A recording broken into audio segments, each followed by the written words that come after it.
மக்களுக்கான பணியை மேற்கொண்ட காரணத்தினாலேதான் அதுல இருந்து விடுபட்டிருக்கார்.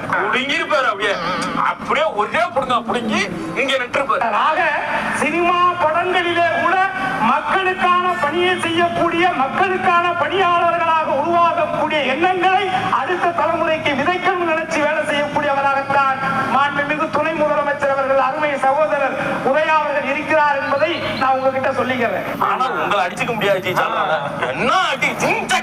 தெய்வ திருமணார் ஒன்று சொல்லுவார், வீரமற்ற விவேகம் கோழைத்தனம், விவேகமற்ற வீரம் முரட்டுத்தனம் சொல்லுவார்.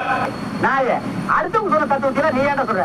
வேலை ஓட்டி போட. ஆனால் அருமை சகோதரர் உதயா அவர்கள் வேகமும் வீரமும் வேகமும் விவேகமும் வேகம் எந்த செயலை செய்தாலும் அதை எடுத்து முடிக்கக்கூடிய ஒரு